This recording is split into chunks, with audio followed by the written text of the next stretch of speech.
For, Christ, nearly 10 actual years now, hero shooters and jokes about crowd control have gone hand in hand. On and off throughout its entire lifespan, people have made fun of Overwatch for being the game with too much CC, and its contemporaries haven't been too far behind. Nowadays, perhaps for no other reason than it being the biggest hero shooter in town at the moment, Marvel Rivals has taken up that mantle. And in my quest to think harder about the games I love, I've been wanting to take a look at the game's crowd control more closely.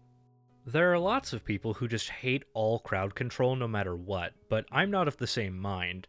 I think playing around it can enhance a hero shooter's normal gameplay loop. But still, there are times where it can be irksome. So today, I thought it would be fun to embrace the YouTube algorithm and make a tier list for the game's CC, and use that as a medium to talk about crowd control in a hero shooter. What it is, what it does for a hero shooter's gameplay, why these effects can provoke such strong reactions in some people, and how to get a crowd control effect right. And because I know a lot of you are scratching your heads, I want to immediately jump in with, what is crowd control?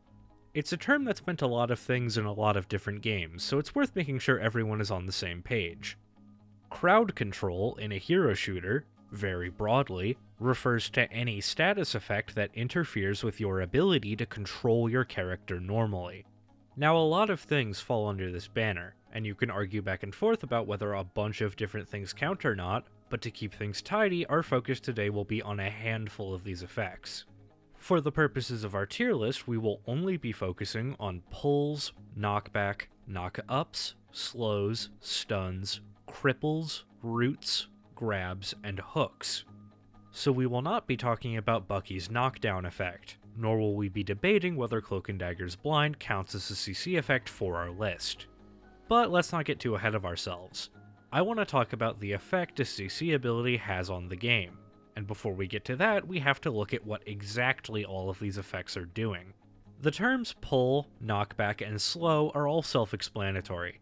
A pull pulls you towards a point, usually the caster, knockback pushes you away and typically also knocks you off your feet, and a slow is an effect that reduces your character's movement speed. A knock-up effect is similar to knockback, but instead of pushing you, it forces you off the ground, straight up into the air. A stun is any effect that completely removes your ability to control your character, so you can't move, shoot, use abilities, and frequently you can't even control the camera.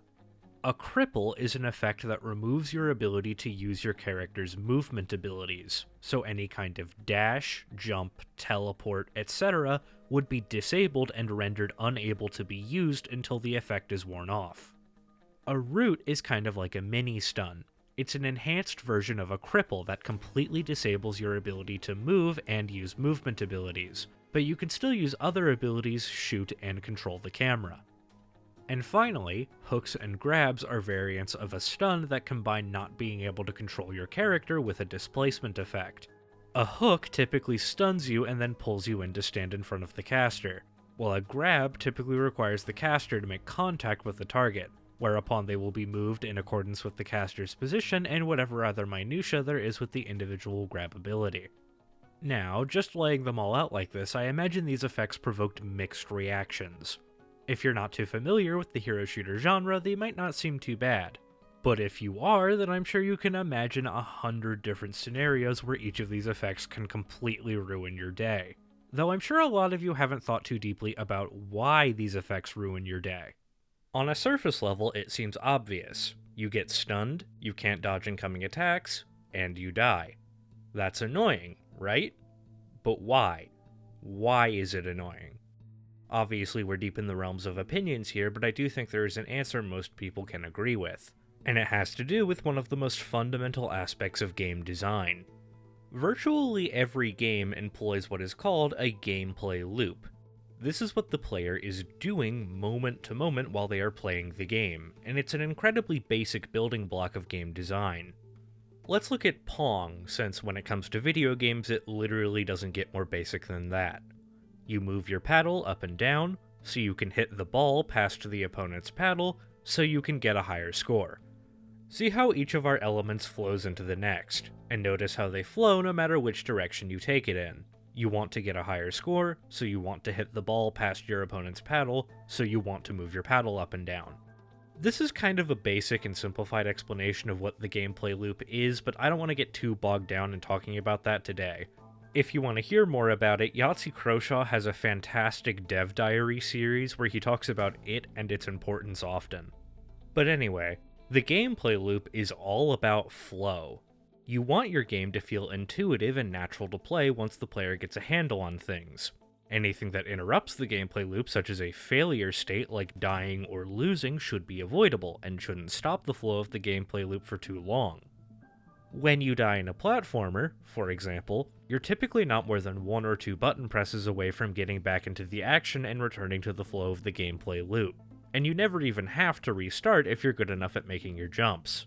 You don't want anything to interrupt the flow of the gameplay loop for too long, at least not in a game with action as its focus, because excessive interruptions throw the player off their groove. It interferes with their ability to play the game in the most skillful and fun way that they can. So then, you can probably tell where I'm going with this. What is the normal gameplay loop of a hero shooter, and what does crowd control have to do with it? In a hero shooter, the player moves into position, engages in combat with the enemy, and fights for the objective. You want to take the objective, so you move into position and engage in combat with the enemy. Dying, of course, interrupts this loop, which sucks. You don't want the flow to come to a halt, though you do have the comfort of always respawning and getting back into the action on a regular schedule. And when you respawn, you are immediately being thrust back into the gameplay loop, moving into position from the safety of the spawn room. In this way, the gameplay loop is always being allowed to continue uninterrupted for at least a moment after each time it does get interrupted, which allows the player to get back into their groove. But imagine something that interrupts or interferes with the flow of the gameplay loop without actually killing the player. Now that sounds awful, right? It introduces uncertainty. When will one of these effects hit you? If one does, how long will it be until the gameplay loop is allowed to resume normally? Now imagine a large variety of these effects, and that a team of 6 can have several of them at once. In a big brawl, the normal gameplay loop can stop and start over and over. That's exactly what a CC effect is. You can't move into position or engage in combat as effectively if you're slowed or crippled. You can't do anything while you're stunned, so you're effectively dead and the gameplay loop is stopped. If a knockback effect forces you out of position, you need to get back into position, so you're being effectively bumped back a step in the gameplay loop. Dying is one thing. That's an expected interruption of the gameplay loop, and hero shooters have put a lot of effort into making sure the interruption isn't too severe. But CC effects are all the pain and frustration of death hitting you over and over and making the gameplay loop stutter along. It's like the difference between your internet being agonizingly slow over it being out altogether. If you're dead and the gameplay loop has stopped, that's one thing, but if it keeps stopping and starting, that's a recipe for something infuriating. Furthermore, if you get hit by a CC effect and then die, the gameplay loop is being interrupted for an extended period of time, which is also frustrating in its own way. It feels like you're receiving the punishment for dying while you were basically already dead and unable to fight back. So then, if these effects interfere with such a fundamental part of the game, why do developers keep including them in their hero shooters, and why am I of the mind that they shouldn't all be blasted from orbit? Well, CC effects can do a lot to spice up the regular gameplay loop, when they're implemented properly and with care. If death interrupts the flow of the gameplay loop, then you might wonder why it's there at all, but the threat of death or failure is necessary for the game to be exciting. If you could always hit the ball and pong and get whatever score you wanted, you would never play it, because there would be nothing to get excited over. So just as a CC effect can mimic the frustration of death, having CC effects in your game can enhance the combat by regularly giving you some of the thrill of avoiding it. When you know a CC effect is on the field, you incorporate that into your decision making. How do you position? Do you want to save a cooldown to escape a CC effect, or are you confident enough in your movement and positioning to avoid it without it? The same is true in reverse. Landing a CC effect is a little bit of the excitement of landing that finishing blow. It's a little extra advantage that you can push.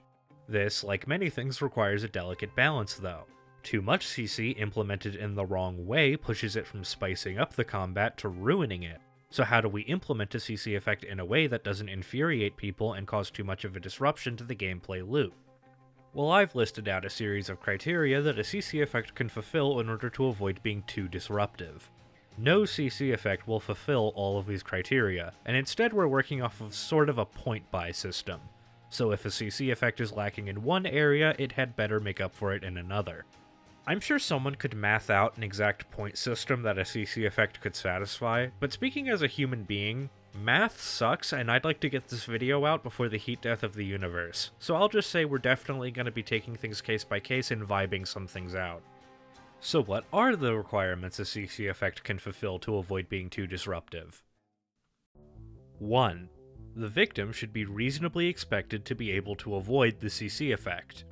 The victim should be given some sort of reactable tell or feedback on if the CC effect is going to hit them, or otherwise they should be able to play around it while maintaining the flow of the gameplay loop.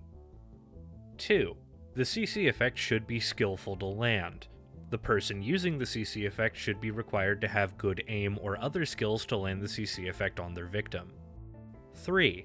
The effect should not be spammable. The user should have to wait on a cooldown or pay some sort of cost to use the CC effect, preventing them from repeatedly using the crowd control effect on the enemy and stalling the gameplay loop for them. 4. The effect shouldn't be too harsh of a punishment if you are hit by it. If the victim is hit by the CC effect, they should be able to still fight back and escape the situation instead of just dying instantly. 5. The effect should have clear feedback for the victim when they're hit by it. The victim should be able to know in an instant if they've been hit by a CC effect and what that effect is. And 6. The CC ability should carry some kind of trade-off or risk for the user. The user of the ability should have to give something up or put themselves at risk to have and be able to land the CC ability.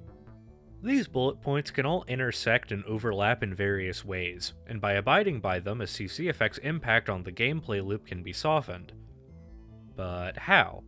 How exactly do these effects reduce their impact, and what does that look like in practice? To answer those questions, I actually want to introduce our tier list, with a couple characters who I think exemplify each of our bullet points and why they are important. A few little stipulations before we begin though. We will not be talking about any CC effects tied to ultimate abilities, and we will not be talking about any team-up abilities. The way the ultimates are designed and balanced in Rivals makes it really not fair to judge them in the same way you would a normal ability. I've outlined this a few times before in my previous videos. And as for the team-up abilities, I don't want to waste a bunch of time talking about something that won't be in the game in a few months again. Another thing is that this is not a discussion of balance. We are talking about the design and feel of the CC effects, not how good or bad they are or how the characters perform competitively.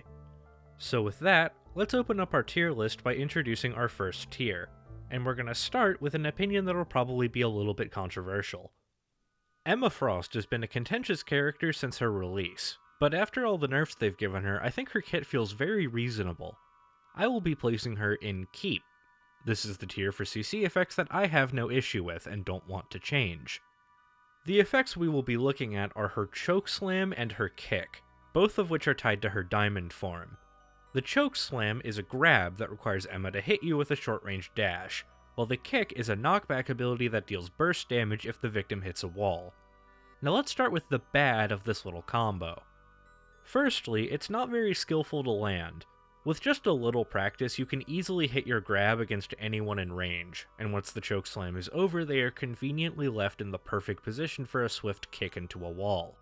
It's a very harsh punishment, too. This combo is liable to chunk your health, leaving you vulnerable to a quick follow-up. That, or it may outright kill you if you're not already topped off. This is exactly what I talked about, a CC effect leading to your death causing the gameplay loop to stall for longer than normal. So why don't I think it needs to be changed? Well, Emma Frost actually exemplifies a few of our virtues. Firstly, her grab has very good feedback. There's a noticeable sound effect that plays whenever you're grabbed or kicked. So the victim can immediately know what's happening to them and react accordingly, preparing to use an escape or defensive ability once the CC ends.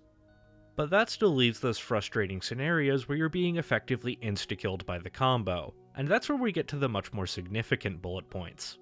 Above all else, her CC effects are very reasonable to avoid, but there's a few things that lead into that. For one, it can't be spammed. Emma's diamond form is on an 18-second cooldown, and she can't grab someone more than once during it. For two, Emma's kit comes with a big trade-off. In this game, with Hulk jumping around, Angela flying around at high speeds, Venom's web swing, Captain America's sprinting and jumping, Thor's Spamable dash, Emma doesn't have any mobility at all. Okay, technically her grab can be used as a little dash, but that moves you like 3 feet. It's nothing compared to what the other vanguards get. Both of these mean avoiding being CC'd by an Emma can be very easily tacked on to your gameplay loop. Because her range is so short, and because she can't really pursue you, you can very easily stay out of her reach when you know she has her diamond form off cooldown. And it's not like she's just gonna sit on her diamond form not using it until the perfect moment. Because it gives her damage resistance, CC immunity, and because it stops her damage ramp up from decaying while it's active, she has ample reason to use it. And when she does use it, and it's on that painfully long 18-second cooldown, you know you're safe from getting CC'd for a while and can position more aggressively. This way, you can imagine playing around the Emma as an extra little step tacked on to move into position in our gameplay loop. Move into position, be mindful of your positioning around the Emma and of her cooldowns. The gameplay loop flows differently, there is an extra step, but it still flows. You might wonder why adding this extra step to the gameplay loop is acceptable for one character to do, but really that's just how hero shooters play. Different characters add different things to the battlefield for you to consider, and what you're doing moment to moment changes. That's what makes the genre more exciting and more granular and interesting on the competitive side compared to other shooter games. But let's not get too ahead of ourselves. Ensuring a CC effect has steps you can take to avoid getting hit by it is a means of preserving the flow of the gameplay loop. If a CC effect is much like dying, then just as you can theoretically get through an entire game without dying if you're good enough and you position well enough, you can theoretically just never get hit with the CC effect. Or at least you can only get hit by it when you're willing to take that risk. There are many ways you can do this. Like with Emma, you can have the player pay attention and be careful with their positioning, but you can also encourage the player to play evasively to avoid the CC effect, in the case of a CC effect tied to a skill shot.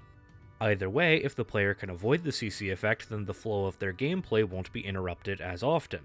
This also has the effect of making getting hit by the CC effect feel like it was the victim's fault more often than not, which actually makes it less frustrating. The victim made a mistake, and they can endeavor to not make that mistake again, instead of just getting mad at the game for being poorly designed. Emma Frost fits this mold to a T, and, at least after all the nerfs she's gotten, is an example of a character who I would hold as an exemplar of a well-done CC effect. Just as we can learn from a success, though, we can learn from a failure, and this is where I'd like to introduce our next tier. Change CC is the tier for CC effects that I think would be reasonable with a few adjustments. And to introduce this tier, and to explore why you want to make your CC effects skillful to land, I want to talk about the Winter Soldier. Bucky has 2 CC effects we will be talking about. The first is an uppercut that functions as a grab, briefly stunning and pushing the victim before inflicting a cripple effect on them.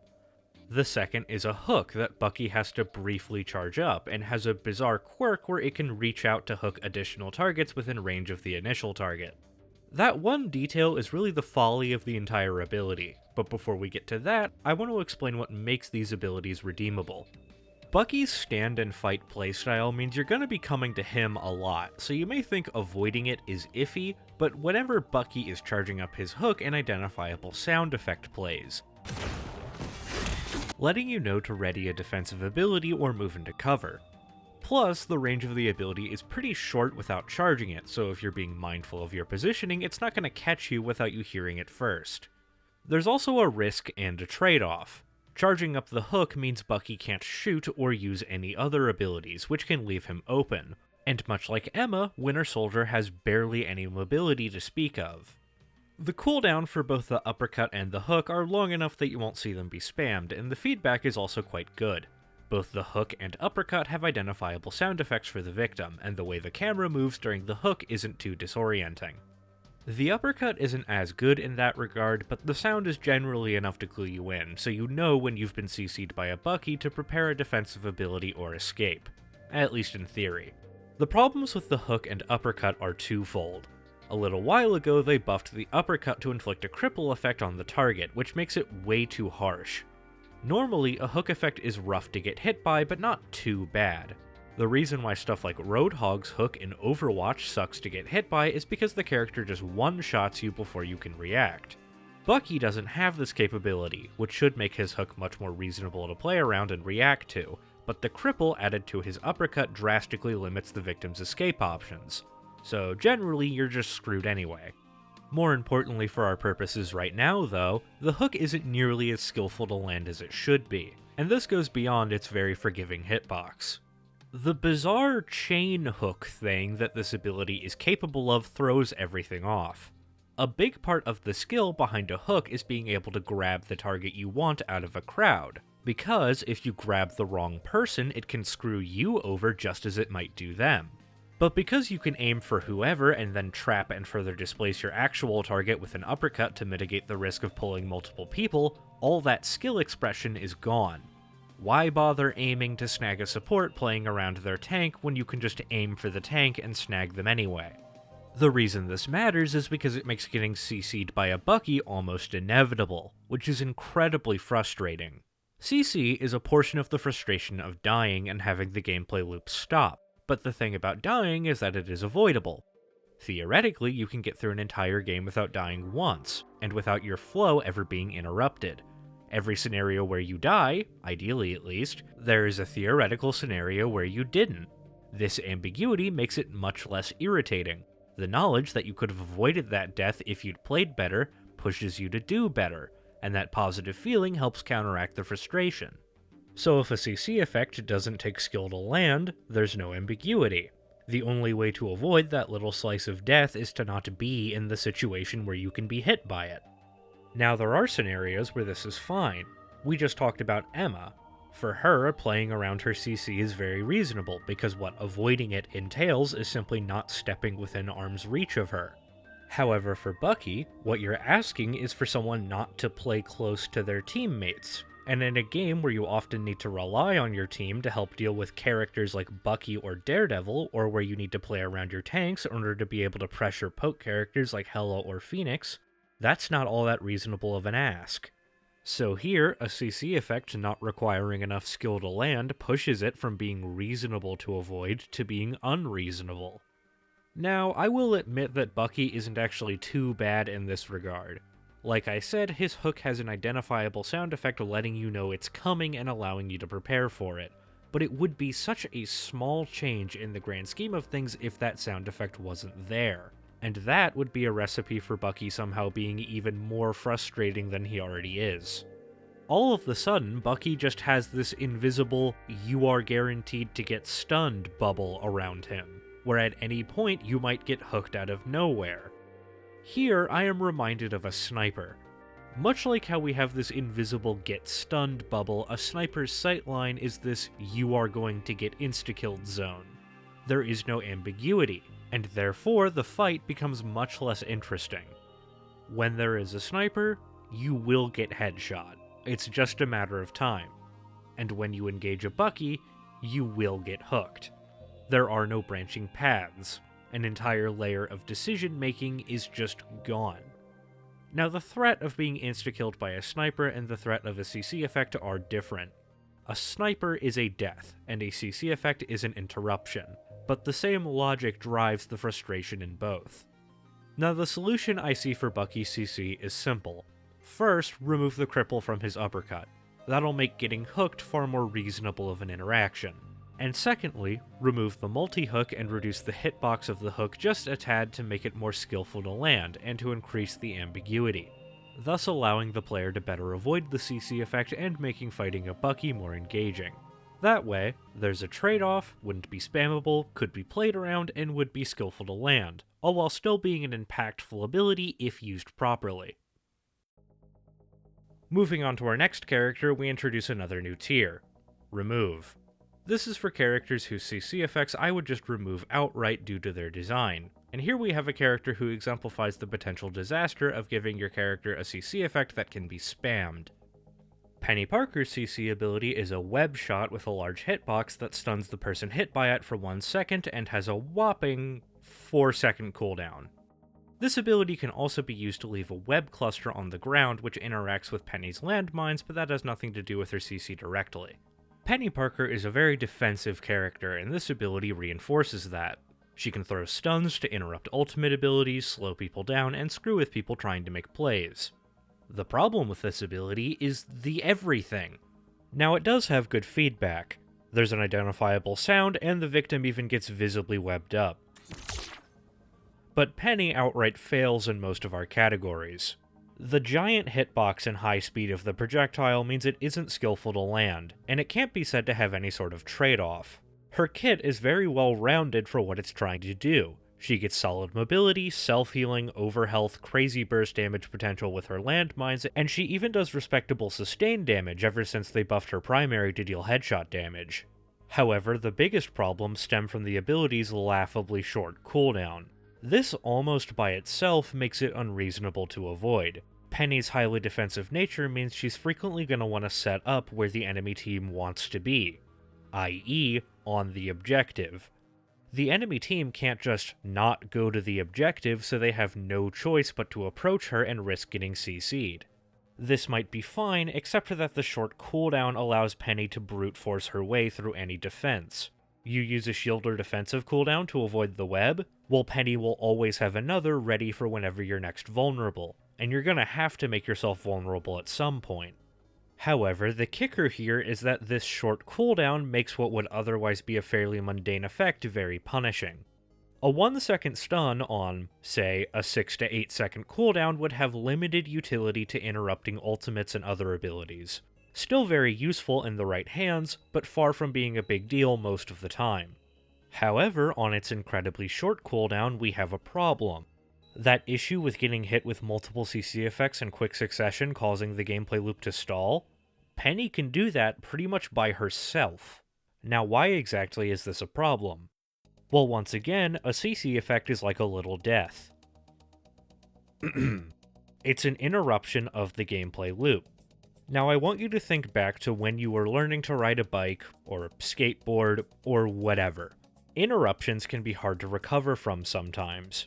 Think about how many times you screwed up and had to drag your bike back up the hill, or whatever, and start from square one, because once your flow was interrupted, you couldn't start from where you left off. Dying and respawning is kind of like that. When you die, you are brought back to the safety of the spawn room. You are brought back to square one, and the gameplay loop is allowed to continue uninterrupted for at least a moment as you walk back to the front lines. A CC effect, however, is more akin to trying to start from where you left off. Once you know what you're doing, you'll probably be able to do it. Unless, of course, you get interrupted again. Each time the gameplay loop stalls, it's only more likely that it's gonna stall again. As you get further and further removed from the normal gameplay loop, the game feels more and more unnatural and awkward to play, making it more likely that you're gonna screw up and end up getting hit with another interruption. Death is a punishment for failure, and if a CC effect is much like death, then this is the punishment for failure being inflicted upon you over and over without being given adequate chance to recover. Then, if you die after being stalled over and over, that was the gameplay loop being interrupted for a very, very extended period of time. That was you receiving the punishment for dying while you were long dead and unable to fight back. You know what that feels like? It feels unfair. Things don't get better with other kinds of CC either. A slow or cripple can be even more disorienting or frustrating to be hit by, again for that internet out versus slow reason. If you're moving and your character suddenly falls short of where you were going, or if you mistime a jump because you got crippled, that can be even more annoying to recover from. And if this CC effect is getting spammed, it's only more likely it's gonna hit you and only more difficult to recover from. All this is to say, when a CC effect can be spammed, everything about it that is annoying becomes amplified. They become more punishing and much harder to avoid. and that's why you want to be very careful with giving these effects too short of a cooldown. I've placed Peni in remove because everything about this ability and Peni's kit fails to meet our expectations. The very idea behind this ability, being this large web shot, is flawed, and you can't really change its cooldown size or give it a trade-off because of the dual nature of the ability.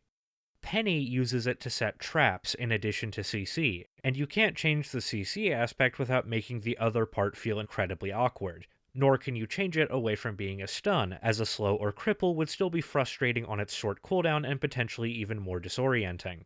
It's just not a good idea. Personally, I wouldn't just replace it, I would fully rework Peni's kit, but this video isn't about her, so let's move on to our next tier. For our final tier, we have Change Kit. This is for characters who have a CC effect that isn't too bad on its own, but their kit has something that interacts with it in a way that makes it feel worse than it would otherwise be. In this case, our CC effect is too punishing, and to talk about why this is bad, we're going to take a look at Moon Knight.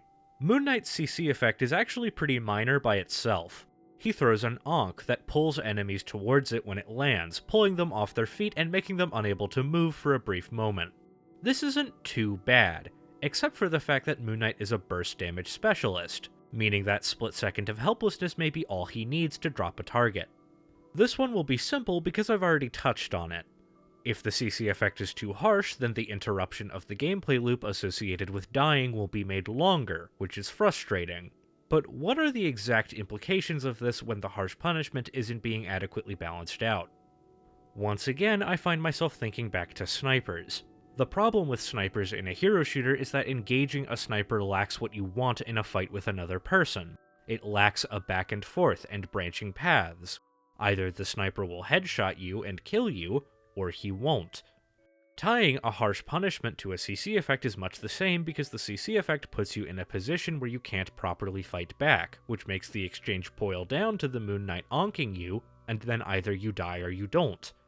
In the case where you die, you weren't being given the opportunity to fight, which makes dying to that harsh follow-up feel unfair and frustrating. And either way, engaging a character with a harsh CC effect and nothing to balance it out is much less interesting than fighting anyone else because your agency in the exchange is being greatly de-emphasized. You balance this out by making sure you lean into the other bullet points. Circling back to Emma Frost, the harsh trade-off she has with her zero mobility options, the very long cooldown, and her very short range gives the target lots of agency in avoiding the CC effect. But it's much harder to work being mindful of a Moon Knight into your gameplay loop than it is in Emma, because it's not just about avoiding him and keeping track of his cooldowns. Moon Knight wants to take angles and take people by surprise, unlike Emma who plays up front where everyone can see her. You have to be very observant and aware of many possible angles of attack, and that's not reasonable for most people to keep track of while they're also focusing on everything else demanding their attention during a chaotic team fight. Moon Knight was hard to place on the tier list, but I do think I want him in Change Kit, whether that means by reducing his burst damage or reworking him to change his combat doctrine, making him more reasonable to avoid. That brings us to the importance of good feedback, and to Black Widow, who I will, hopefully unsurprisingly, be placing in remove. Nat's CC is a 1-2 punch. First, she can deliver a short-ranged kick that inflicts knockback on anyone it hits. Then, at any point within the next 5 seconds, she can perform a follow-up that stuns and pulls the victim of the initial kick. This ability has a lot of problems. It's far from skillful to land, the kick is very forgiving, and the follow-up auto-targets the victim, so as long as the target is in range, there's virtually no avoiding it. Then, the punishment for getting hit with this effect is a virtually free headshot from a goddamn sniper rifle. It's a very easy one-shot combo. I actually got a couple comments on my snipers video from people saying that they had a lot of trouble with the Widow combo, but seriously, just practice it for a little bit and you'll be nailing it consistently in no time. I have completely dog shit aim, and I can hit this combo so long as I practice. This actually points to a problem with CC effects and certain character archetypes, but I'm going to have to save that for later so we can focus on this ability's abysmal feedback. If you're hit by the kick, it's very easy to just not notice. This is for a few reasons. Firstly, the kick barely has a sound effect. And secondly, knockback effects are influenced by all sorts of things that can make them more or less impactful. You might think that you'll notice a Black Widow kicking you away, but you could just so happen to be using a movement ability at the same time that the kick doesn't interrupt. Or your trajectory could just so happen to immediately put you back on solid ground without you noticing that the knockback occurred. And then there's the second half of the combo. There's no indication, whether on the victim's HUD or in the form of some kind of animation, visual tell, or sound effect, telling the victim that they are open for the follow-up. If you are aware that you've been kicked, you just have to wait 5 seconds before you can get back in range of the Widow, and most people can't actually count out seconds like that. Not under pressure, anyway. And I know that 5 seconds doesn't sound like a lot, but in the fast-paced environment of a close-quarters brawl, 5 seconds might as well be 5 minutes. It's a very forgiving window, and you are having to guess whether it is open or not. Of course, all of this is assuming that the Black Widow doesn't just immediately hit you with the follow-up, which she most likely will. And if you didn't notice that you'd been kicked, this is you being stunned seemingly out of nowhere. You might have no idea what's happening, and assuming you don't die immediately after being stunned, you can still be left so disoriented that you can't prepare an escape. Little addendum to the script here, because I only just found this out, the Black Widow doesn't even have to hit the follow-up on the target of the initial kick. She can kick someone, and then stun someone else, which makes the feedback on this ability somehow even worse. Without good feedback for the victim, a fairly mundane CC effect can become incredibly punishing and frustrating because you might not even know you've been hit by it.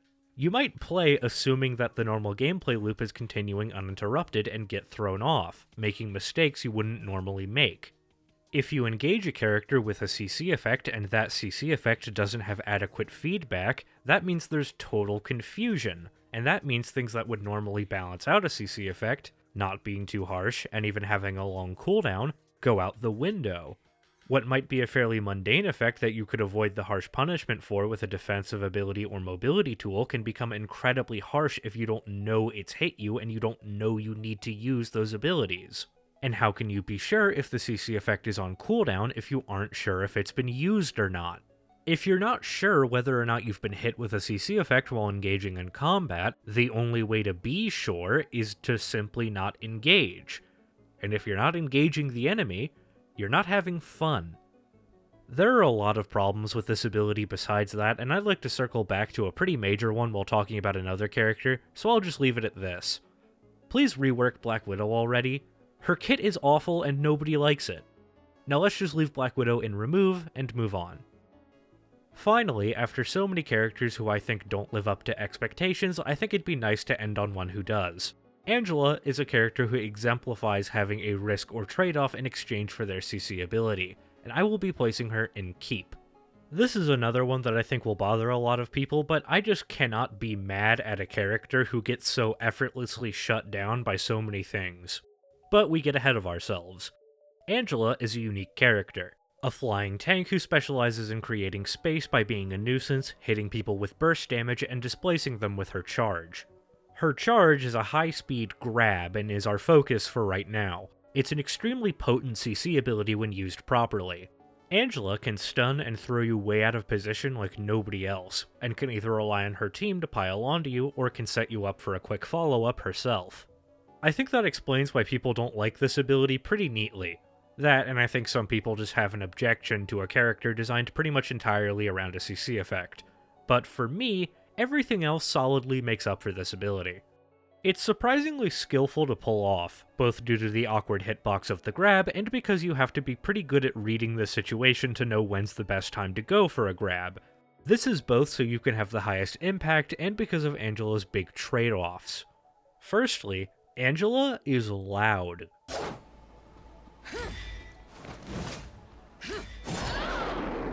Her abilities all have very distinct sounds that somehow always sound like they're directly in your ear, so you're gonna know when she's prowling about. Yeah, I'm pretty sure they did address her sound effects in a patch, but still, I never have a problem knowing that there's an Angie. Secondly, Angela is more or less completely reliant on her movement for her survivability. While she's flying around, she has no way to generate overhealth, and her only defensive ability is a weak shield that slows her down considerably. This leads us to our third trade-off. Angela has a unique movement style. She flies around like a jet plane, and an odd quirk of this style is that virtually everything completely fucks with her movement and leaves her a sitting duck for a weirdly extended period of time. Stuns, of course, can shut her down, but knockback, knock-ups, cripples, even slows just dumpster this character. And remember that I've limited the pool of CC effects we'll be talking about for the sake of time. There are more CC effects that utterly shut her down. They can even interrupt her grab, and that's not even mentioning all the other ways characters have to dodge her grab and leave Angela stranded like a defensive cooldown. In fact, let me give you a list of just some of the characters who have a way to shit on this character. Blade, Emma Frost, Gambit, Hawkeye, Hulk, Invisible Woman, Iron Fist, Jeff, Magneto, Mr. Fantastic, Moon Knight, The Thing, Rogue, Thor, and dear God, Bucky murders this poor woman. And that's just counting the CC effects. The reason this is significant is because a tangible trade-off gives the target more agency in the encounter, and provides them with additional means by which they can avoid the CC effect or punish an attempt to CC them. A CC effect is all about removing agency from the target to various degrees, but an exploitable weakness counteracts this by giving the target additional options, whether to avoid the CC effect altogether or to avoid the harsh punishment if they are hit by it. Without an adequate trade-off, these additional windows of opportunity are closed, which can make a CC effect more punishing or more difficult to avoid than it would be otherwise. Angela leans more so into giving you opportunities to avoid her altogether. You can hear her coming and use all sorts of abilities to shut her down while she's approaching, so long as you're observant and you prepare. You could easily work playing around her into your normal gameplay loop. Other characters we'll be talking about will lean more into opening themselves up to a follow-up. That's really all there is to it, and that's all our bullet points covered. I'd like to reiterate that this is all about trade-offs, not in terms of our one bullet point, but in how our CC effects can lean away from some of these requirements so long as they make up for it in others. A CC effect can't land all of our bullet points because then the ability would suck and feel bad to use, but generally it should abide by most of them. Now that sounds like a lot of effort, right? A lot of effort that still leaves us with the problem of one CC effect chaining into another going unaddressed. So as I finally move into the tier list proper, let me lay down a few of our intentions. It is the It is the responsibility of a game developer looking to include CC effects in their game not only to ensure that they are designed in a way that is reasonable to play around, but also to limit the amount of CC in their game. The issue of chaining CC effects together just comes with the territory of including them. It'll happen eventually, and the best we can do is limit their presence to only the most soundly designed CC effects to limit the chances of this happening. I think the potential excitement and extra layers of decision-making that these effects can add to the game's combat are worth the potential frustration, though you may disagree. So with that said, I promise you that remove will be one of our most populous categories. And with that, I'll withhold my conclusion, and finally, actually get to the tier list. Oh boy. Okay, we do actually have one more thing. One more tier. Not counting. This is the tier for CC effects that are so minor and barely noticeable that I had nothing to say about them. In this tier, we have Storm's passive slow, Captain America's knock-up on his shield slam, Human Torch's knockback on his slam, Iron Fist's knockback on his primary and kick, and Blade's knockback on his dash. And if I forgot anything by the time this list is over, just assume it would have ended up here. Alright. Now we can move on to the tier list. Hulk is a bigger hero than Banner! We're going to take things in alphabetical order, so, somewhat unintuitively, since I will never refer to this character by this name again, first up is Bruce Banner. The Incredible Hulk has two CC abilities. The first is a stun tied to a fast but small projectile, and his second is a fun little gimmick. By hitting an enemy in midair while he's jumping, Hulk will grab them. This is the funniest ability in the game, but one thing at a time here. Both of these effects score about the same on our bullet points, and will land him in keep. They both require good aim and judgment to land, and they're both very reasonable to avoid. You can pay attention to the Hulk and learn the signs of when he's going for a stun, allowing you to dodge or block it. And Hulk isn't exactly subtle when he's jumping about. His projectile has a long cooldown, though the stun for grabbing people doesn't. Not beyond however long it takes to charge your jump, anyway. That said, you're probably not going to get hit with more than one grab in a row, and the penalties for both aren't too bad. The projectile inflicts an effect called Exile that prevents you from receiving healing or taking damage from anyone other than the Hulk for the duration. And if the Hulk does hit you, the stun ends almost immediately. This prevents you from getting comboed too harshly. The grab is slightly worse, but generally not too bad. You're left on the ground for a moment after the grab finishes. This leaves you open to a couple punches or getting hit with the Exile, but Hulk's damage isn't all that high, so you're not at too much risk unless the enemy team somehow swarms on top of you. This can be lame, but I'd say getting grabbed out of the air by a Hulk is reasonable enough to avoid to make up for it. I can't say there's much risk or trade-off for the Hulk player. The Hulk is perhaps marginally more vulnerable to CC than other tanks because they interfere with his ability to jump, but there is very good feedback. The Exile has a unique sound effect and animation for when it hits you, and the grab sound is also pretty noticeable. It centers your camera on the Hulk for the duration of the grab, which can look jank and disorienting, but I think the victim is properly clued in. Honestly, I might say Hulk is one of the best examples of CC in the game. Hitting that Exile or midair grab really feels like you're showing the enemy who is God, but the enemy isn't being disrupted for too long or too harshly.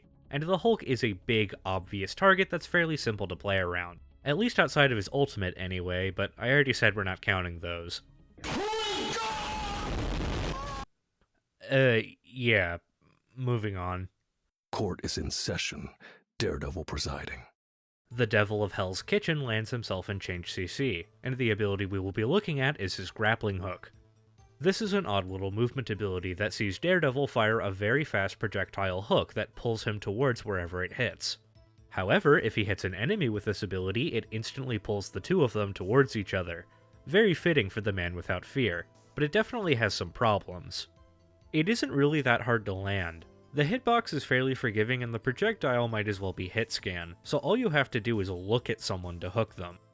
As such, it's also not really reasonable for the victim to avoid, especially since Daredevil is a sneaky flanker who can quote-unquote see people through walls. The Daredevil is engaging in combat pretty much exclusively on his terms, which makes being proactive in avoiding his CC kind of hard. There's probably something to be said about the wisdom behind giving a sneaky character a CC ability here, but personally I don't want to dwell on it. The ability's cooldown isn't too short, so spamming it isn't a concern, and it does have a bit of a trade-off. Daredevil's mobility actually isn't great without his grappling hook, so using it to pull someone in is actually something you have to think about. Our final 2 bullet points take us to the essence of why I think this ability needs to be changed. The ability's feedback is really bad, and this can make getting hit by it very harsh. It does have a noticeable sound when you're hit by it, but that sound is actually shared by another character, Bucky, so in the heat of the moment you may hear it and not immediately know what hit you and how you should react. This is offset slightly by Daredevil's other abilities. By jumping on you and hitting you in the face, Daredevil inflicts a blind status effect that has its own sound and effects, so you're probably going to know it's a Daredevil hitting you. However, there is another problem. The pull effect is nearly instant. You are immediately dragged towards the Daredevil with no animation, gradual movement of the camera, or anything like that. Combine this with the blindness and the myriad of other visual effects going off at any given time, and suddenly I have no fucking idea what's happening on my screen. Our final bullet point is how punishing this is, and it's very. Now, at time of writing, Daredevil's Season 6 nerfs haven't gone through yet, but his kit is very much built around his burst damage, and high burst damage, plus I don't know what the fuck is happening, equals needlessly frustrating death. I don't want to remove this ability completely though, because I do really like the idea behind it. It fits the man without fear very well. It just needs some touch-ups to be less disorienting and more reasonable to react to. Firstly, give it its own unique sound effect.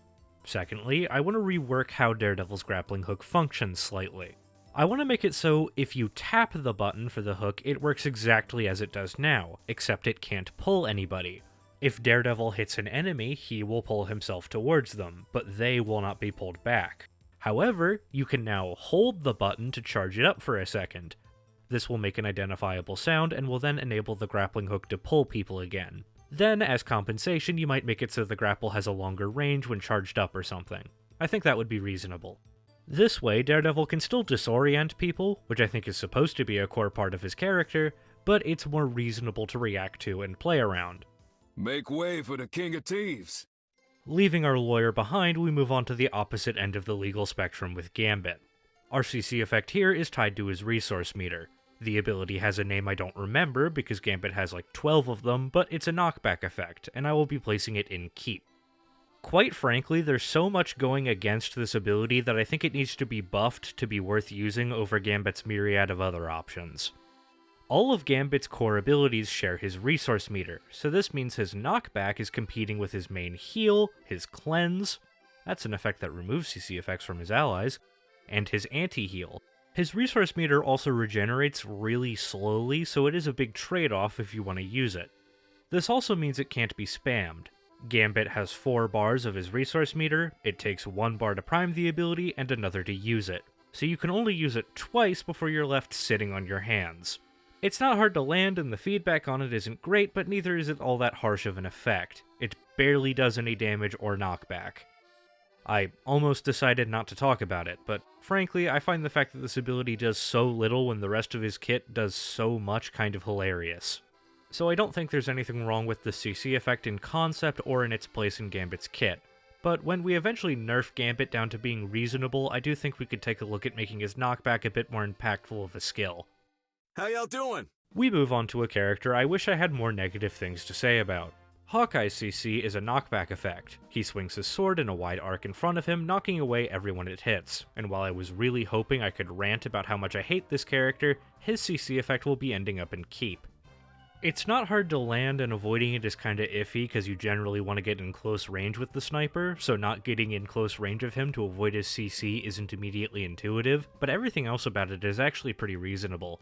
It has a long cooldown, a sound effect, and a bright animation for feedback, and it's only knockback, so the effect isn't too harsh. You might think that you could combo the sword into an easy headshot against a target moving in a predictable way, much like with Widow's combo, but no.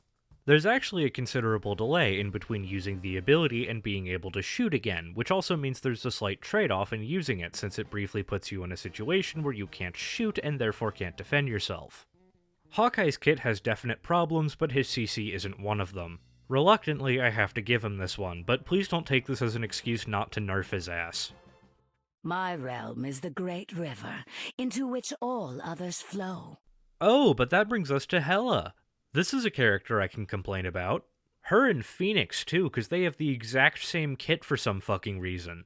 Hela's CC ability is a stun and pull. Wherever this arcing projectile lands, it will stun the enemy in a fairly small radius and then pull them towards wherever it landed. Phoenix's, meanwhile, is a long-range rolling explosion, the first of which will stun whoever it hits. These abilities will land them both in remove, and I will be very upset if anybody is surprised by this. We're gonna skip right to how punishing it is to be hit by these abilities, because that brings us to an interesting little rule of implementing CC effects in a hero shooter. An important rule of adding CC effects to your game is to avoid giving them to aim-intensive characters. Giving CC effects to characters who require good aim generally isn't a good idea, because these characters are balanced around doing very good damage, but aiming generally being kind of difficult. Shooting at a target who is moving in a way that is predictable, though, is much easier, and CC effects force enemies to move in a predictable manner.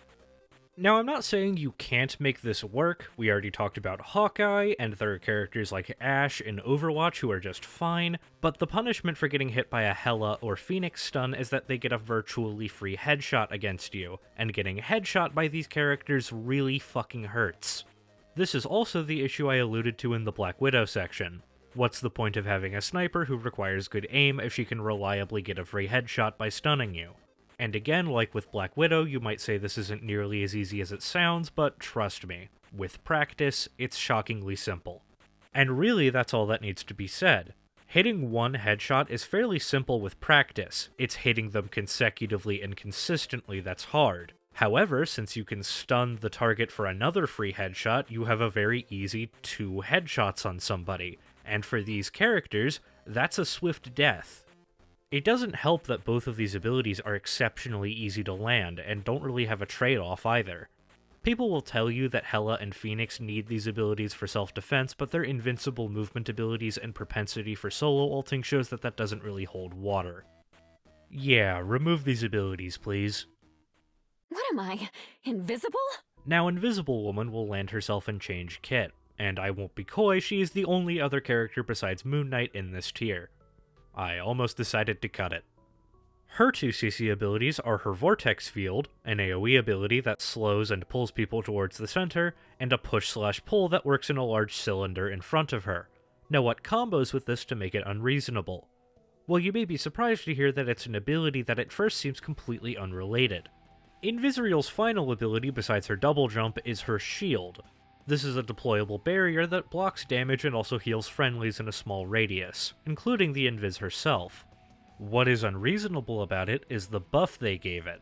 Before, Invis could only cast the shield on her allies, but recently they made it so that she can cast it on herself. Okay, but what does that have to do with her CC? Well, Invis's CC abilities combo together quite well. Placing a vortex field and pulling people trying to walk out of it is a good way to stack damage on somebody. On the front line, this is a nice combo that could force somebody to retreat and reassess the situation, but with all the healing and shields flying around, it's not too bad. No, where this combo really shines is dealing with flankers and dives. Someone lurking on the flank isn't going to be receiving as much healing or backup from their team, so the damage Invis can stack on them with her combo hurts a lot more, and having your retreat be interrupted by the slow and pull can really screw you over. The thing about this combo is that the counter to it was just to hit the Invis in the face a bunch and force her to disengage. Her only escape was her invisibility, but that forced her to not shoot or use any other abilities, which allowed you a safer getaway. That was until they gave her the ability to place the shield on herself. Simply damaging the Invis and forcing her to withdraw wasn't an option anymore, as she could just pop her shield and keep fighting. This makes her too good at standing up to dives. As a support main myself, I'm a firm believer that diver and flanker characters should be balanced very carefully, because making them too strong makes the game incredibly frustrating. But I do also think that they should be able to threaten supports consistently with the right skill and positioning. The self-shield makes Sue way too good at fighting flankers, and her shield doesn't have enough downtime for a flanker to reasonably be able to play around it. The solution here is simple. Just remove the self-shield. It wasn't a good idea. Besides that, I think Invis's CC abilities are very reasonable. They're not hard to aim, but shields and sustain mean they're very simple to play around. They're not spammable, there is risk involved in using them because they're one of her main means of self-defense, they have good feedback, and are only really punishing in the right scenarios. It's Jeff. I've talked about this character enough on this channel, so I'm going to be brief. Jeff has one ability we will be looking at. His spit attack inflicts a knockback effect on direct hits, and it's another one I will be placing in keep. Landing this attack requires good aim, and its nature as a large projectile means it's reasonable to see coming and avoid. The ability works off of charges that regenerate one at a time, so it can't be spammed, and while the feedback could be better, the Jeff does put himself at risk and it isn't too punishing. Jeff's self-defense options besides running away are limited, so using his charges to CC someone leaves him more vulnerable, and the effect is only knockback. Even if Jeff lands all 3 of his shots on you, that's not a kill. It can be impactful when used correctly, but it's not too bad at a baseline. I've already talked about what I like about this fish, so let's move on. I sup!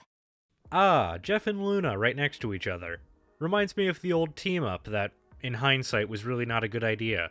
I actually want to talk about her alongside Mantis because, as I've noted before, these two characters have the same kit for some reason. Same ult, though that's really not saying much as far as support ults are concerned. Same passive speed boost, same stun that ends prematurely if the victim takes damage.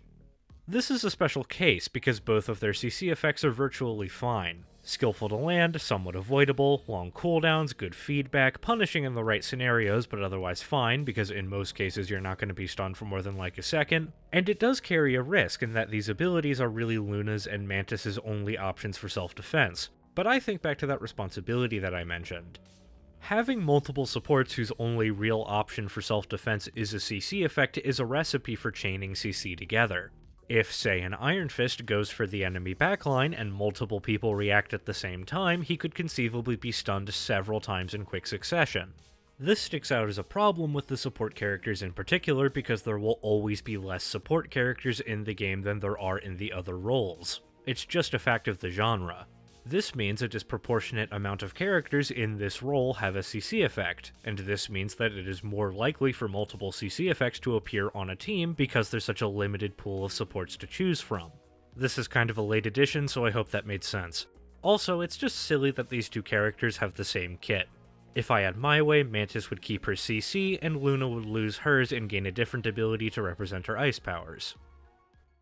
Magic is back! Everyone's favorite blonde Slav has a dash ability that inflicts a knock-up effect on whoever she hits, and we will be placing her in Remove. Magik's playstyle is much to blame for this ability's placement. Her identity as a burst damage combo flanker really makes getting knocked up into the air and rendered unable to move or properly react extremely frustrating. It makes 2 of our bullet points. It takes surprisingly good aim and positioning to land properly and isn't spammable, but it falls short of pretty much everything else. You can't really expect people to avoid it because Magik is an ambush character who wants to attack primarily while you don't know she's there, and there's nothing adequately telegraphing the ability like a sound effect or voice line to compensate for this. Magik does have a voice line for when she's charging, but the charge is so fast that you're not going to hear it until she's already on top of you. That does mean its feedback is alright, you do get the voice line letting you know who's knocking you up in the air, but the punishment for getting hit is almost always a swift death. I placed Magik in Remove partly because this doesn't have to be the case. Remove the CC from her dash and more characters could more reasonably react to Magik's burst damage. She's also in here though because I just don't like Magik's kit. I mean, Magik is a character full of potential. She's a mutant sorceress who can create portals to hell and controls an army of demons, and her kit boils down to woman with big sword. It's really lame, but we're not here to talk about that. My power cannot be quelled. From one mutant to another, Magneto will land himself in Keep. Magneto's sword projectile thing inflicts a knockback effect, and I believe it's also a brief stun. He is, perhaps fittingly, similar to Emma. This CC effect is potentially very harsh to get hit by. One direct hit from Mag's primary, followed by a sword, followed by another direct hit, is enough to kill a 250 HP character. But this comes with good feedback and the same trade-off. Magneto is very slow, having 0 movement abilities. This is also a hard combo to pull off in a real game and can be avoided pretty easily just by playing around shields and cover. Besides, a bunch of the most prominent 250 HP characters left in the game aren't going to be the easiest to land it on. Outside the combo, it's not too scary. It's perhaps a little spammable since the cooldown for the sword is actually kinda low, but I think everything else outweighs that. There's a solution for every problem if you just look hard enough. We already went over Mantis, so that brings us to Mr. Fantastic. And Fantastic, his CC effect is not. It's not too bad, though. He has 2. His grab thrust thing deals a small amount of knockback, and his grab pull thing is a pull. Look, I haven't been calling these abilities by their actual names this entire time, and I'm not going to start now. We're going to be focusing on the pull, and this lands Mr. Fantastic in Change CC. This ability sees Mr. Fantastic reaching out to grab an enemy. He can then either grab the same enemy with his other arm to deal damage and pull them towards him, or grab a different enemy to do damage to both of them and pull them towards each other. It's deceptively difficult to land, but I can't say it's reasonable to avoid. All of Mr. Fantastic's flailing about looks the same from the outside, so there's no knowing if he's going to try and grab you or not. It's not spammable, not too harsh, and there isn't much trade-off, but what makes the ability worth talking about is its feedback. The feedback on when you've been grabbed and how could be way better. What the fuck are you doing? Hey. While there is a sound, it's not especially clear that you're the one being targeted by the grab. Maybe that's just a me problem, but for certain there could be a better visual indicator. I don't know why. It looks pretty much identical to Venom's tether, which I think is much easier to see, but in a big melee, it can be pretty much impossible to tell whether or not a Mr. Fantastic is latched onto you just by looking, which can make the pull effect pretty disorienting. There also isn't any differentiating whether you, or you plus an ally, are being grabbed until the pull actually occurs, which doesn't help with it being disorienting. When you get grabbed and there's no adequate visual indicator and no adequate sound, you don't know whether or not you're going to be pulled towards the Mr. Fantastic or if you're going to have your head knocked against one of your allies. And having to guess makes preparing your next move for when the flow of the gameplay loop resumes needlessly frustrating. Give the grab a better visual indicator and more unique sound cues, and I think this issue clears right up. And here we have one of the newer characters, Rogue. Her kit is packed with CC. Knock-ups and knock-back and pulls all over the place. I'll admit I'm not the most familiar with her kit, so I'm just going to point to one thing that I can definitely say is problematic. Rogue has a grab that stuns the target and then inflicts a debuff on them while allowing Rogue to steal one of their abilities, and this will land her at the very least in change CC. The grab ability is very rough to play around. It's easy to land, hard to avoid because of Rogue's good mobility, and it can be very harsh to be hit by, both because of the duration of the stun and because Rogue can easily follow up with one of her other CC abilities. But the real reason it sucks is the abysmal feedback. It does have a unique sound cue, but the sound that plays isn't nearly distinct enough, and the way the camera whips around to a low angle for the grab animation and then swings back up can be extremely disorienting. Especially during a big melee, which is where Rogue thrives.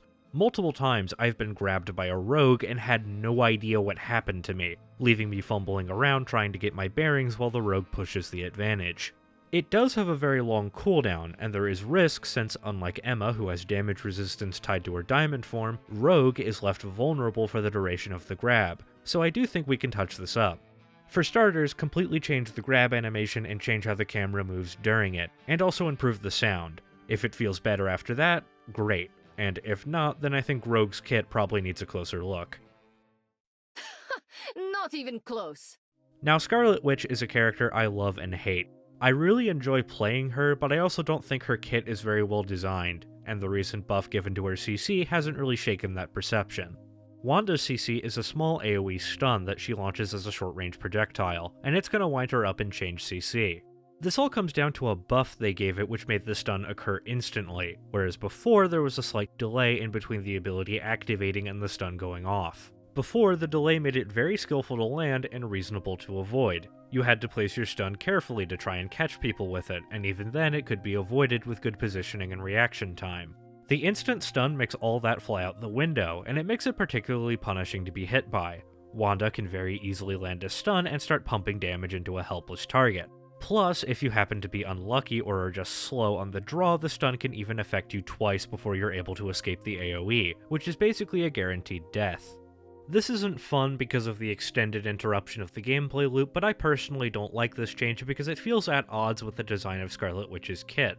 The slower nature of the old stun meant you had to use it more carefully and creatively, which lent itself to the more defensive gameplay that Wanda's kit encouraged. This feels like they're trying to turn Wanda into an assassin, and the last thing this game needs is more badly designed flanker characters.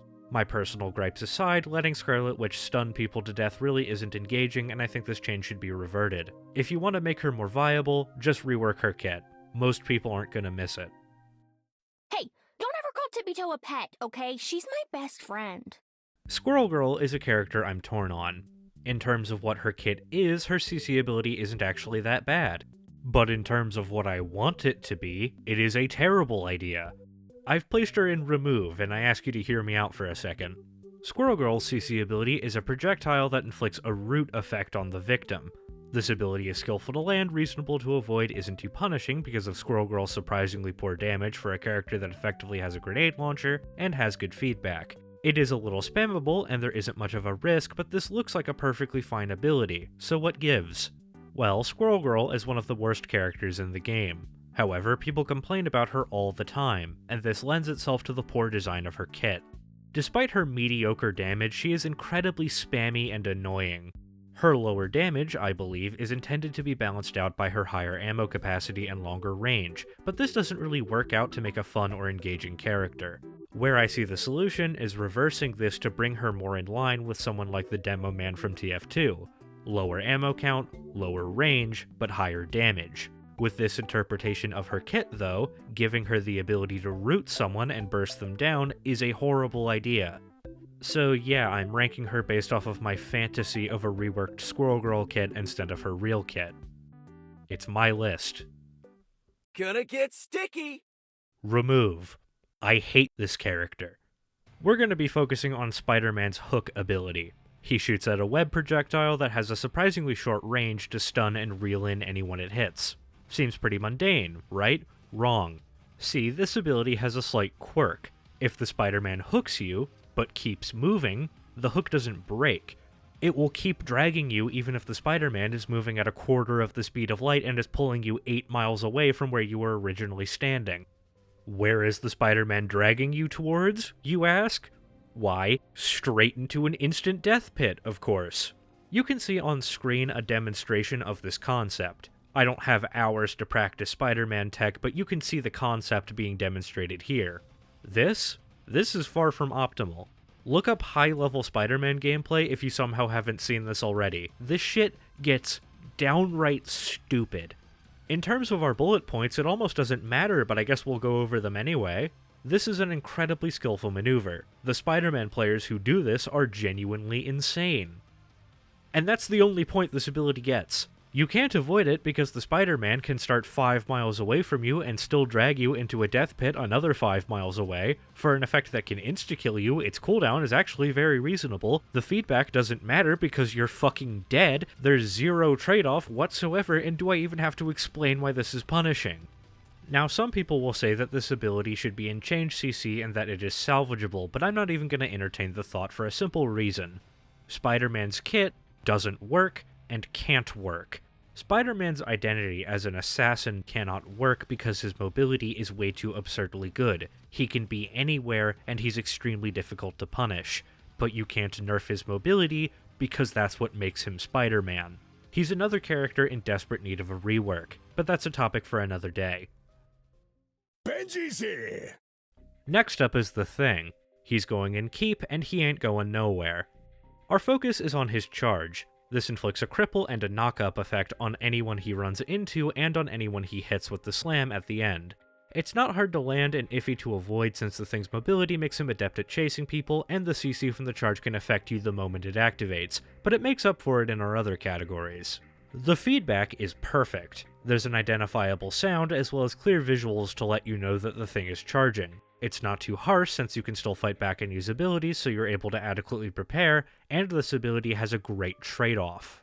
The Thing's charge is very useful for the knock-up and cripple, however it also functions as his main disengage tool. Activating the charge gives him CC immunity and overhealth, and the knock-up makes it so he can't be body blocked, so it's great for making escapes. In using the charge for the CC, the Thing is giving up his survivability, but it can absolutely be worth the risk to land a fat haymaker on an effectively immobilized victim. It's an ability that feels great to play with and around, and is another shining example of a CC effect done right. My hammer fell, and so did you. Ha! We move on to change CC with yet another tank in Thor. Thor has 2 CC effects. Firstly, his bubble inflicts a slow on enemies, and secondly we have his dash. For this, we will be focusing entirely on his dash, as I don't have any problems with the slow. Thor's dash sees him charging up his hammer and using it to fling himself in whatever direction he's facing. The longer you charge, the farther you go, and if you hit someone with the dash, you grab them, dragging them to wherever you end up. This ability works off of Thor's Thor Force passive, where he has 3 energy bars that refill by doing damage. Each dash uses 1 Thor Force, but the ability has a tiny cooldown to compensate. So right away we can point to a few of our bullet points. It's not very skillful to land. All the Thor has to do is stand near you to hit you, and the short cooldown makes it very spammable. You'd think that the Thor Force mechanic would put a cap on this, but Thor gets to charge back pretty much instantly just by hitting someone a few times, so the only real limitation on spamming the dash is the cooldown. So this is sounding really obnoxious. Now what is there to balance it out? In terms of feedback, it's okay. There's a sound, but it's not as loud or distinct as it could be, but considering that the Thor is going to be right next to you striking a pose while you're being pushed, and Thor is a big handsome muscle guy, it's usually not going to be hard to know what's shoving you around. There's also a little trade-off too. See, every bar of Thor Force Thor uses is a bar he can't put towards his Awakening ability, which is his main source of damage and overhealth. Every second you're spending shoving someone around is a second you're not using your Awakening. The real kicker here, though, is that being shoved around by a Thor generally isn't too punishing. Or at least it used to be, because before, Thor could only ever push you in a straight line. Recently, they buffed Thor to be able to turn while using his dash, which he didn't used to be able to do. This was a nice quality of life buff for his mobility, but it helped push his CC towards being unreasonable. See before, because the Thor could only shove you in a straight line. Unless you were in a bad position or the Thor himself was in a risky position, he could only push you back towards your team, which really isn't that harsh of a punishment. This meant that the ability could be played around just by being careful with your positioning, and it had additional risk for the Thor if he wanted to put himself in a better position to push you. The issue with being able to turn during your dash is that you can make contact with someone and then whip your camera around to shove them behind you. What this means is that Thor neither has to wait on his target to get into an awkward position or get into an awkward position himself. He can stand exactly where he wants to be and still force people into bad positions, and then spam his dash on them to prevent them from easily getting back to where they want to be. This makes the ability potentially very harsh to get hit by, and it makes avoiding the harsh punishment very difficult.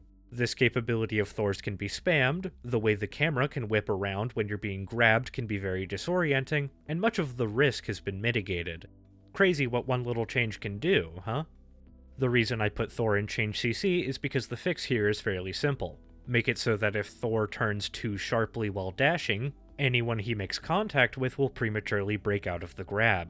This means the dash will still feel nice to move around with, but won't be unreasonable to use as a CC ability.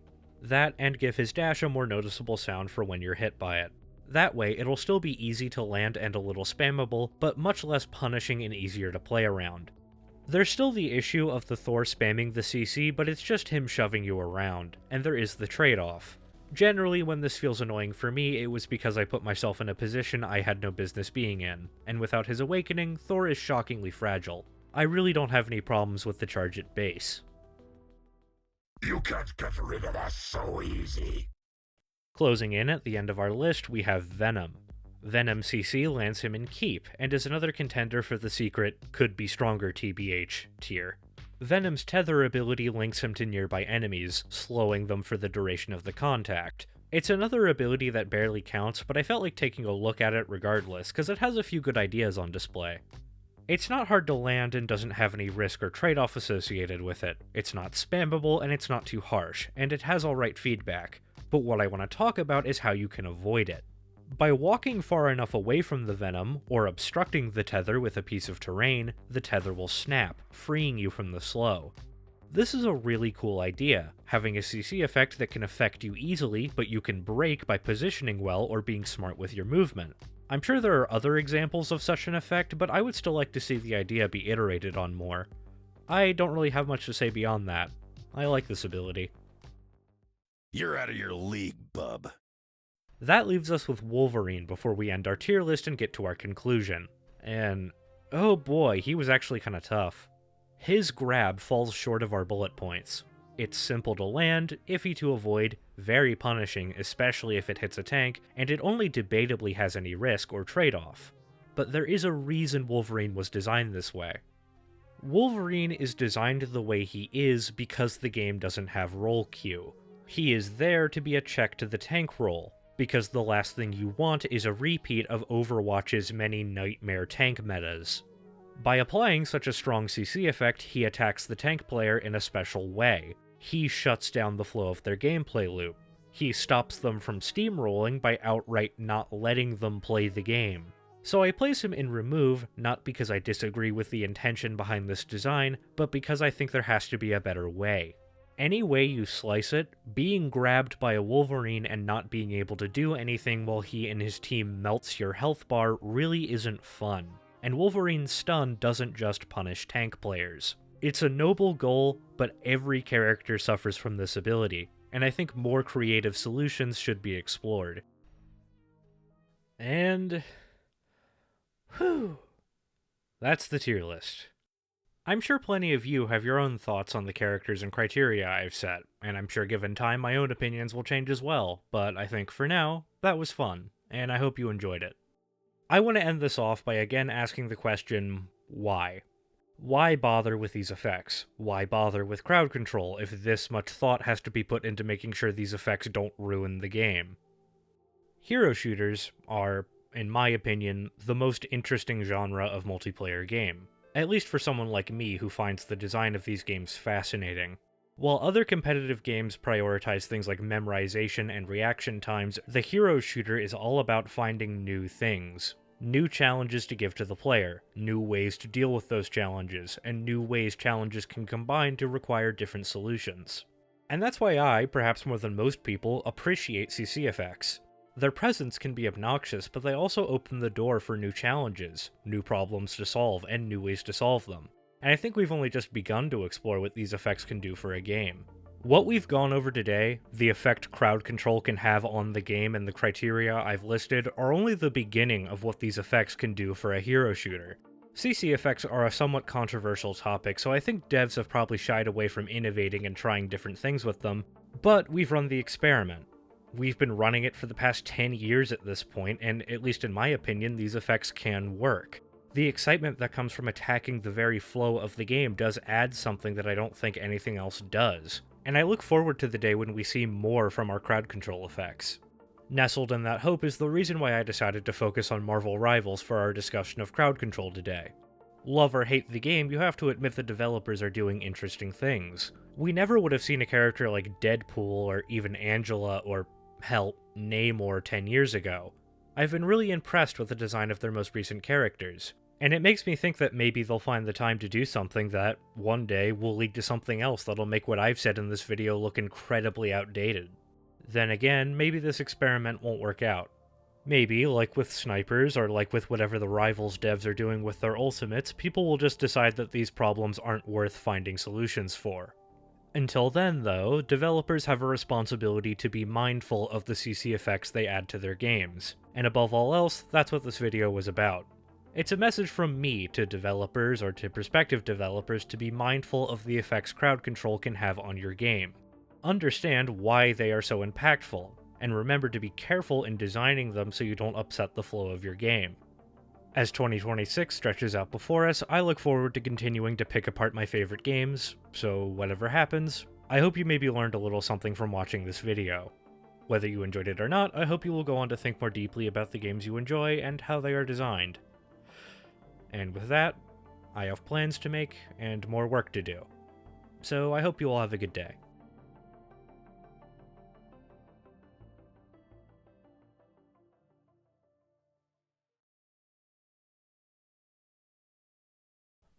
Alright, so we're back for the notes at the end of the video.